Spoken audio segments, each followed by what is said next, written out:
Aduh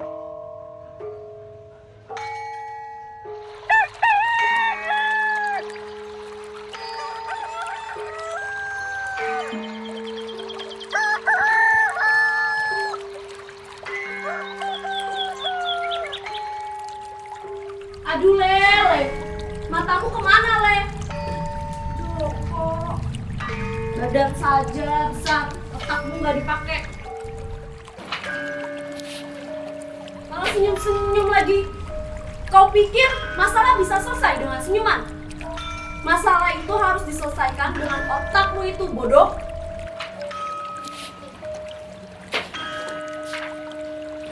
Dasar bodoh. Si Joko memang seperti itu. Bukan hanya berlakuannya saja, tapi kelakuannya juga sama.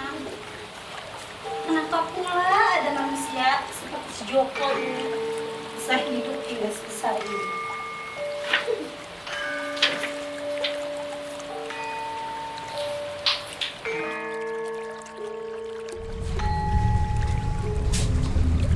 Mas Joko, kamu kenapa? Biasa ibu-ibu senggol sedikit aku langsung diomeli. Oh, ibu-ibu yang tadi itu. Iya yang itu.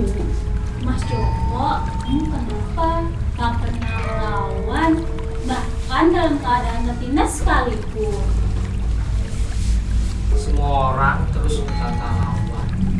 Sampai kata lawan tetap batasan. Aku diam bukan berarti tidak melawan. Aku lebih suka damai. Tapi Mas, Latih damai itu tidak bisa ditawar. Damai itu mahal harganya.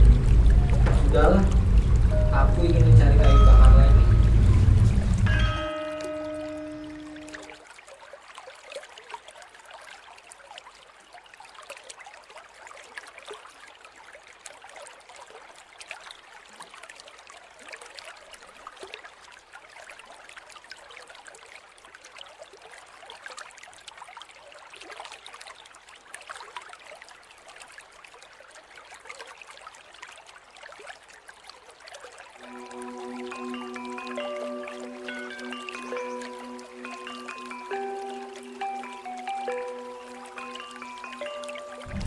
Joko, Joko.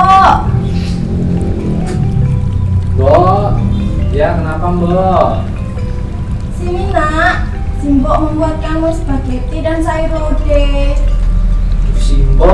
Simbo, mana mungkin makanan kerajaan digabung dengan makanan rakyat jelata? Mana cocok? Kau tak tahu nak, tak ada makanan yang tak bisa Simbok buat. Tak ada pula makanan yang tak enak bila sudah terkena sentuhan tangan Simbok. Ya, aku tahu Bo. Tapi asal ada bahan untuk Simbok membuatnya. iya nanti kosong Bo, kosong. Coba kamu buka rantang terakhir.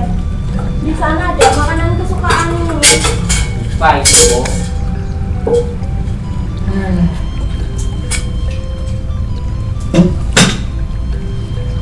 Saat ini hanya itu yang bisa kamu hasilkan dari kebun ini. Anggaplah itu spaghetti dan sayur lodeh.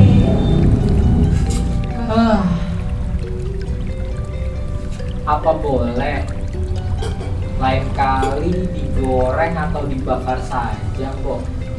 Aku sudah bosan rasanya dengan yang direbus.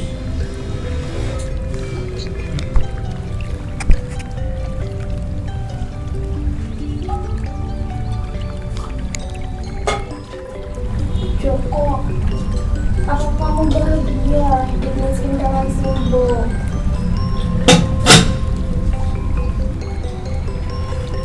Di dunia ini hanya Mbok yang mau jadi simbokku. Bahkan kata bahagia sudah tidak mampu melukiskan rasa syukurku Mbok.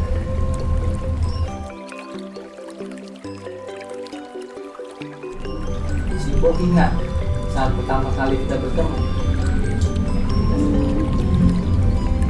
Ya, saat pertama kali Simbok teriak, kamu datang menolong Simbok. Seperti Rahwana yang hendak mengulik Sinta saja. Orang miskin seperti aku mana cocok disamakan dengan Rahwana yang udah. Kalau Simbok sih tak keberatan disamakan dengan Sinta.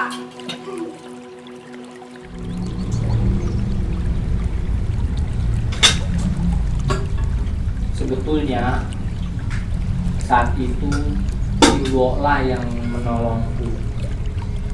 Saat itu aku hendak bunuh diri. Ketika akan terjun ke dalam jurang, aku mendengar suara. Seketika aku langsung berlari mendekati suara itu. Dan aku menemukan Simbok. Kalau saja saat itu kaki Simbok tidak terkilir. Mungkin karena aku tidak dapat merasakan spaghetti dicampur sayur lodeh yang menjelma ubi rebus ini, Mbok.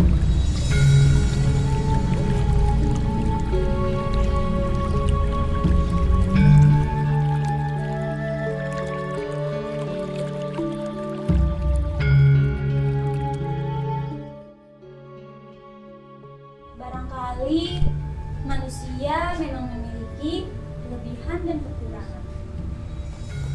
Pria berdoa itu begitu tabah dan cinta akan perdamaian.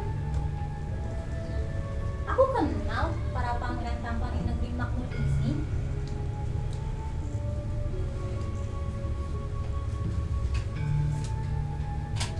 Sebagian mereka adalah penindas, merasa kaya, merasa berkuasa. Tapi apa yang dibanggakan dari seekor buaya jantan? Ada apa ini Melati? Kenapa kamu tiba-tiba jadi bijak begini? Jangan sok bijak kamu Melati. Kenapa adikku? Apakah ada yang melukaimu? Ceritakan saja pada kakakmu ini. Barangkali satu atau dua perkara tak masalah untuk negeri. Kakak, aku tidak apa-apa. Aku hanya mengingati seorang saja. Oh, jatuh cinta rupanya. Wah, manisnya.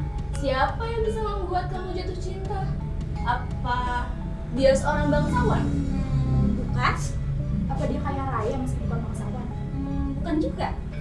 Lalu sudah pasti dia tampan. Aku sih tidak terlalu memperhatikan. Lalu bagaimana dia bisa menyita perhatianmu hingga seperti ini, Melati? Kakak, pria itu meluluhkan hatiku lewat perilakunya yang bijaksana. Kamu tahu siapa namanya? Joko Kendil. Tidak boleh. Cinta akan lebih mudah kenali sesuatu dari nurani. Rupa selalu mengecoh. Harusnya tidak ada yang tidak mungkin. Kalau ketimbang datang, harapan lebih sering pergi. Waktu tidak berhenti sejenak untuk mengubah wujud. Lihatlah keindahan dalam bentuk lain. Jika kisah telah dimulai, si buruk rupa hanya lakon. Namun manusia sepertinya malam bersama Tuhannya. Pada malam yang panjang, luhur, matanya tertutup harapan, sedang hatinya berisikan kuat. Doa dilantunkan, hembus bersama angin ke arah Papua. Pada malam yang pengap, sekejap doa melesat ke arsy Tuhan. Tuhan membenarkan. Jika barangkali manusia terakhir dari esensi cinta, cinta yang tak pernah kurang, maka aku hanya ingin ia mencintai aku sebagai pria yang bermakna, mengalahkan rupa. Maka jadilah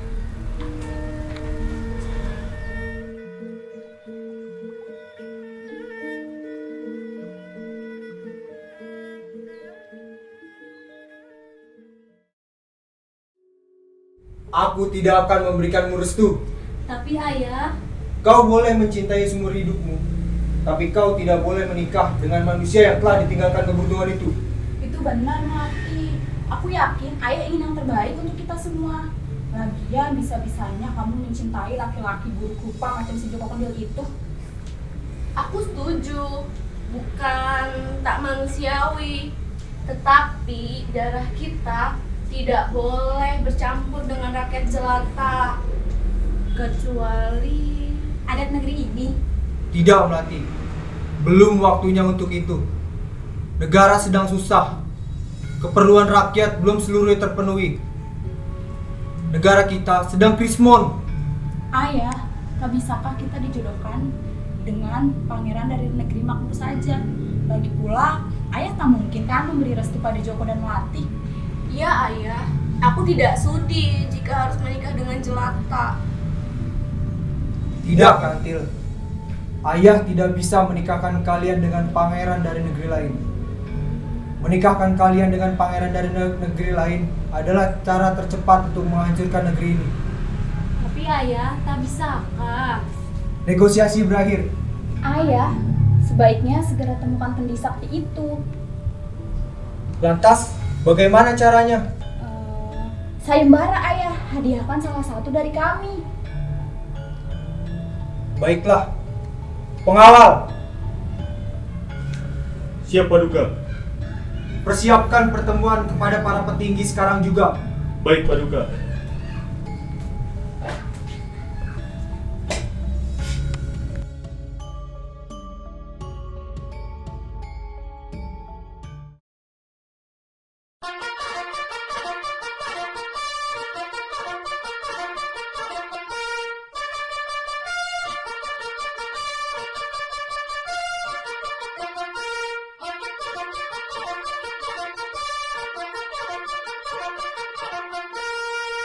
Para warga desa yang berbahagia maupun yang pura-pura bahagia dan segenap mahasiswa semester tua, aku mengundang kalian semua untuk mengikuti sayembara. Barang siapa yang mampu mendapatkan kendi sakti dari Gunung Brahma, hadiahnya adalah menikahi salah satu dari ketiga putriku. Tapi ingat, hanya salah satu. Aku tidak mengizinkan kalian untuk berpoligami, apalagi di dalam negara yang sedang sulit ini. Begitu pesan dari raja.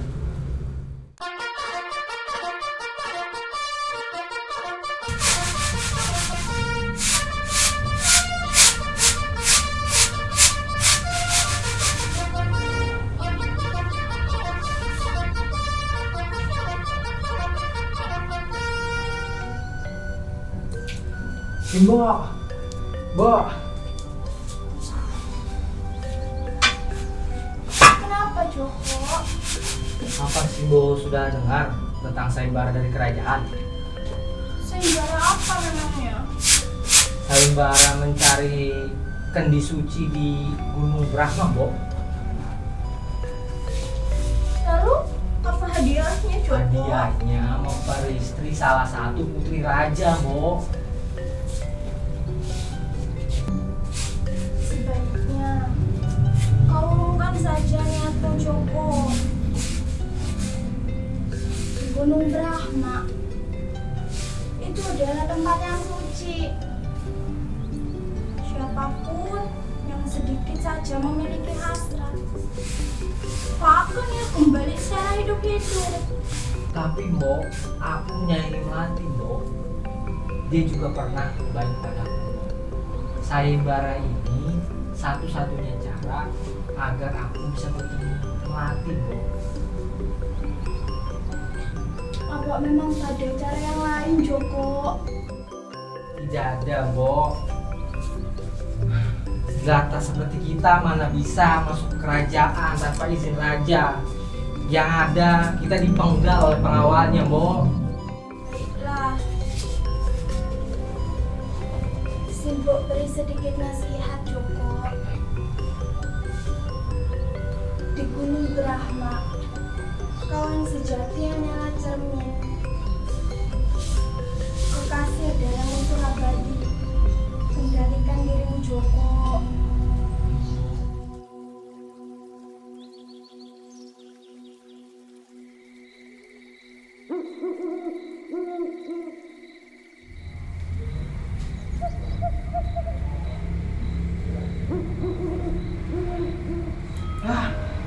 Siapa kamu? Aku adalah kamu. Mana mungkin wajah seburuk ini punya paras tanpa kamu? Aku adalah tubuhmu. Jiwamu itu terjebak dalam tubuh yang salah. Lalu bagaimana caranya agar aku kembali ke raga asli? Putuskan urat nadimu agar jiwamu bisa lepas dari tubuh palsu itu. Mana caranya ya? Gak ada pisau. Gak bisa putus juga ini.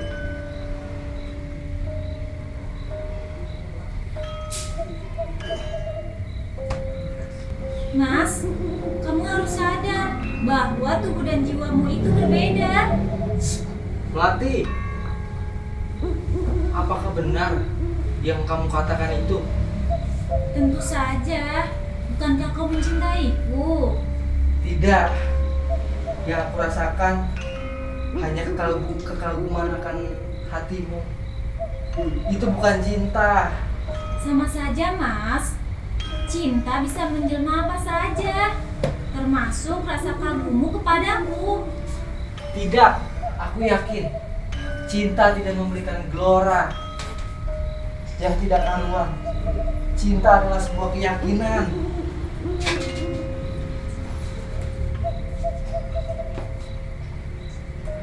Melati, apakah saat ini kau adalah musuhku? Tentu tidak, Mas. Aku kekasihmu. Tidak. Wanita secantik kamu tidak boleh menyanyiakan kehidupanmu untuk menjadi kekasihku. Aku, Joko Kendil, pria paling buruk rupa seantero jagat raya, dengan hormat menolakmu menjadi kekasih. Melati.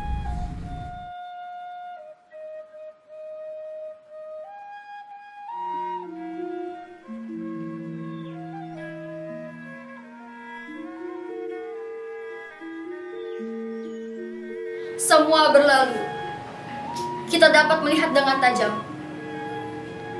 Setiap yang tumbuh di antara cinta dan luka yang tumbuh di antara kita, maka merekalah di antara ketidakkemungkinan. Di manakah keindahan yang mengalir di bawahnya sungai-sungai abadian, sedang kita berjalan menuju kebinasaan. Bahwa setiap tragedi adalah bagaimana tangan kita berulah. Jika semua telah datang, jika Baskara tepat di atas puncaknya, dan jika Chandra telah sirna, kemarilah wahai engkau dengan remang dan terang, dengan jiwa yang terpendam. Maka berkatalah, kau hidup, aku pun hidup. Kau cinta, maka kau ada.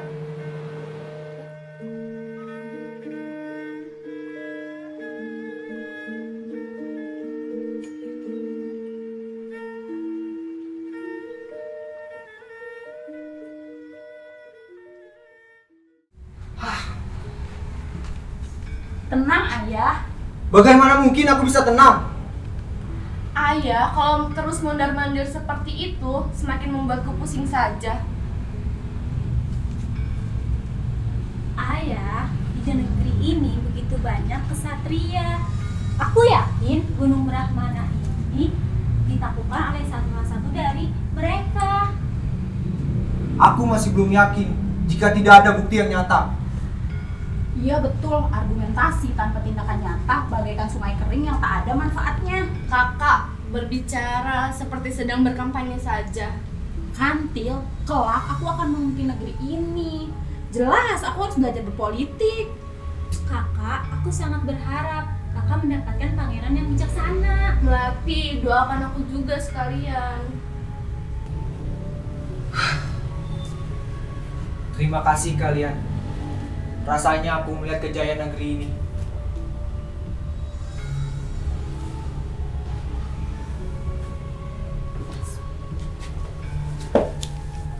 Paduka, Ya, ada apa? Di depan telah ada 3 orang yang mengaku berhasil mendapatkan kendi sakti. Apa? 3 orang? Bagaimana bisa? Kendi itu hanya ada 1 di sana. Tapi Raja, mereka sedang berdebat tentang kebenarannya. Mengapa ya? Aku menyela. Bukankah sebaiknya mereka mencoba untuk membuktikan kebenarannya? Benar yang dikatakan Putri Melati, Raja. Baik, usul diterima. Suruh mereka ke sini. Siap, Paduka. Wah, aku harus segera bersiap untuk dipersunting salah satu kesatria itu.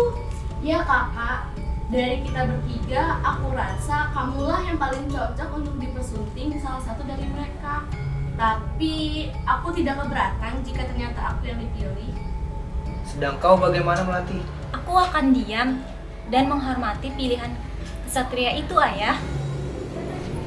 Kaulah yang paling mirip dengan ibumu, Melati. Andai saja ia selamat dari wabah negeri ini. Melati itu terlalu baik hati sehingga dia tidak bisa berpikir logis.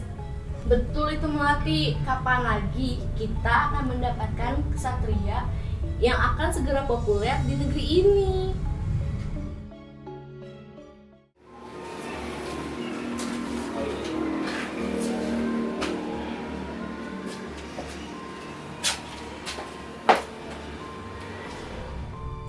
Apa benar kalian semua mendapatkan kendi itu di Gunung Brahma? Ya benar, Paduka. Bagaimana cara kalian mendapatkan kendi itu di Gunung Brahma? Saya mengalami begitu banyak cobaan ketika mencari kendi ini.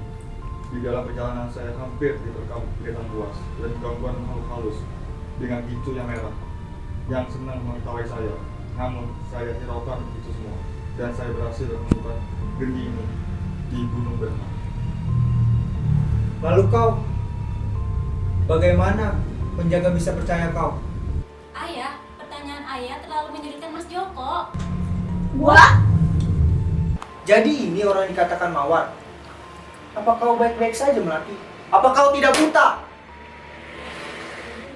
Ayah, Joko datang ke sini sebagai kesatria, bukan jelata yang masuk untuk bertemu salah satu dari kita.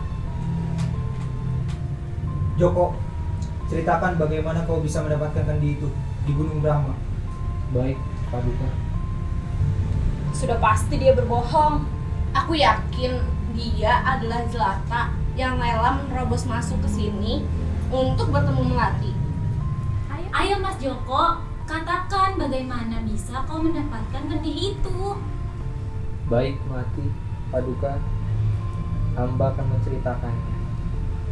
Hamba telah mengalahkan diri hamba sendiri di Gunung Brahma dan mendapatkan kendi sakti ini. Apa? Penjelasan macam apa ini?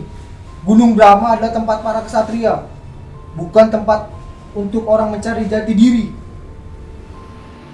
Pengawal, gantung dia. Umumkan bahwa dia telah ingin menipu kerajaan ini. Siap, Paduka. Hentikan mengawal. Ayah, bukankah Ayah mengundang mereka bertiga untuk membuktikan kebenarannya? Aku setuju yang dikatakan dengan Kamawar. Argumentasi tanpa tindakan nyata bagaikan sungai yang kering yang tidak ada manfaatnya. Aku yakin Ayah tidak akan berenang di sungai yang kering. Paduka, aku akan membuktikan bahwa apa yang aku katakan adalah kebenaran.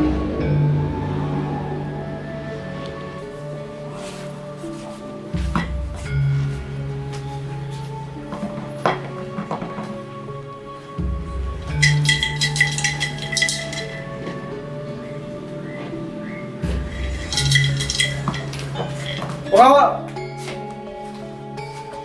berdebah sialan pemuda itu telah menipuku. Ayo cepat, Joko, buktikan bahwa kendimu adalah kendi yang asli. Ayo Mas Joko, aku yakin kamu tidak berbohong untuk sampai di sini. Buktikan kalau kendi itu adalah kendi yang asli. Joko diam karena tidak mampu. Diam ketika ditanya oleh raja merupakan sebuah kejahatan. Sialan, dia juga penipu. Ayo cepat, Joko, buktikan kendimu itu bisa menghidupkan pohon mati itu. lakukan.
Nih Mas Joko, aku tuangin minum buat Mas Joko.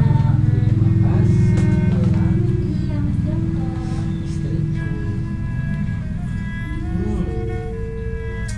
Enak sekali buatan. Mbok, sini Mbak aku bantuin. Iya berarti. Mbok, minum dulu Mbok. Iya cukup.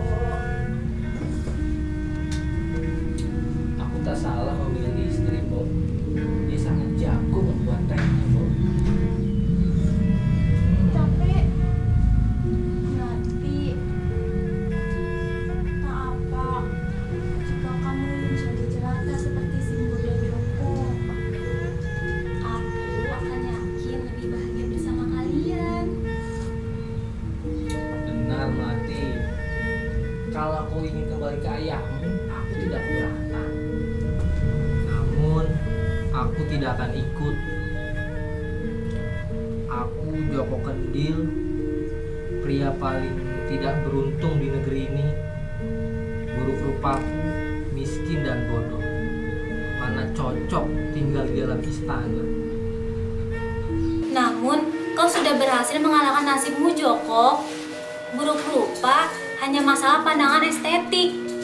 Aku tidak peduli dengan masalah pandangan estetik. Miskin hanya perkara gengsi.